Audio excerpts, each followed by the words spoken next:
কথায় আছে বন্ধুত্বর কোনো বয়স হয় না। ছোট থেকে আমি বড়দের সাথে একটু কমই মিশতাম। আমার বেশিরভাগ ছোটদের সাথে মিশতে ভালো লাগতো। তবে একটা পর্যায়ে এসে বুঝলাম যে ছোটদের থেকে বড়রা কিন্তু বেশি ভালো আর বেশি কেয়ারিং হয়। তাই বলে সবাই না, কারণ আমার লাইফে এমন কিছু কিছু বড় বড় মহিলা আছে, তারা আমার থেকে বয়সে অনেক বড়, বাট আমার সাথে এমন হিংসামি বা কুটনামি করে মনে হয় যেন আমি তার ক্লাসমেট বা সেম এজের।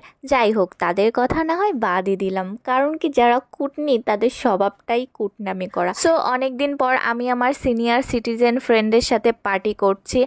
আমাদের পার্টি তো প্রায় লেগেই থাকে, বাট আজকে সব দিদিরা এসেছে তাই একটু বড় করে পার্টি হবে। চলো তোমাদেরকে আজকে পার্টির মেনুটা দেখাই।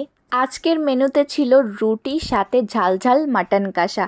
এতগুলো রুটি আমাদের চৌবাচ্চা একা হাতে সেই ভোরবেলা উঠে তৈরি করেছে। আর এই ঝাল ঝাল মাটন কষাটা তৈরি করেছে সিরাজদৌল্লার বোন, মানে লিনির মা। এরপরে রয়েছে টেস্টি টেস্টি চিকেন ঘুগনি, যেটা আমাদের ফ্যাশন ডিজাইনার রিয়াঙ্কাদি তৈরি করেছে। আর সাথে রয়েছে গরম গরম রসগোল্লা, যেটা আমাদের সর্বজনীন বিয়ান নিয়ে এসেছেন। তো সর্বজনীন বিয়ান হলেও কিন্তু বৌমা কিন্তু সর্বজনীন না, বৌমা শুধুমাত্র ঋতুদির। মিষ্টির কথা বলে ফেললাম বলে তোমরা আবার ভেবো না যে মেনুটা এখানেই শেষ হয়ে গেছে। এছাড়াও কিন্তু ছিল সিঙ্গারার তরকারি আর পরোটা, যেটা আমাদের লাভ গুরু প্রিয়াঙ্কা দিয়ে এনেছিল। এত হেভি হেভি খাওয়ার পর আমার আবার একটু কোল্ড ড্রিঙ্কস না খেলে তৃষ্ণাটাই মেটে না। তাই সব শেষে ছিল আমাদের নিউ ব্লগার তৃষ্ণাদির থামস আপ।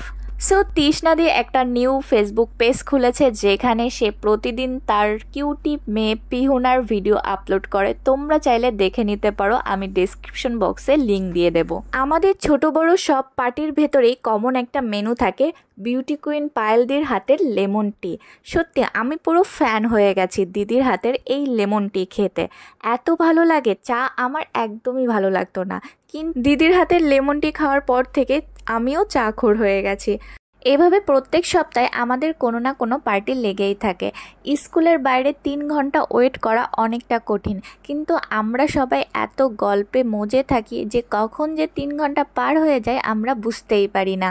অনেকটা খাবারই বেঁচে গেছিলো, তারপরে আমাদের চৌবাচ্চা গেছে সেই খাবারগুলো ছাগলদের খাওয়াতে। আসলে এইখানে চারপাশে অনেক বাড়ি রয়েছে, যেখান থেকে অনেক ছাগল, গরু, বাছুর এগুলো চলে আসে।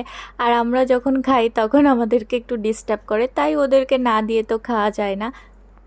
এত বড় হাইফাই স্কুল, বাট আমাদের গার্জেনদের বসার জন্য তেমন কোনো জায়গা নেই, তাই একটু খারাপ লাগে। সো গাইস, আজকের ভিডিওটা আমি এখানেই শেষ করছি। কেমন লাগলো তোমাদের আজকের ভিডিওটা অবশ্যই কিন্তু কমেন্টে জানিও। আর যদি ভালো লেগে থাকে তাহলে লাইক আর শেয়ার করতে কিন্তু একদমই ভুলো না। তাহলে আজকের মতন এই পর্যন্তই, আবার দেখা হবে নতুন ভিডিওতে। Bye bye.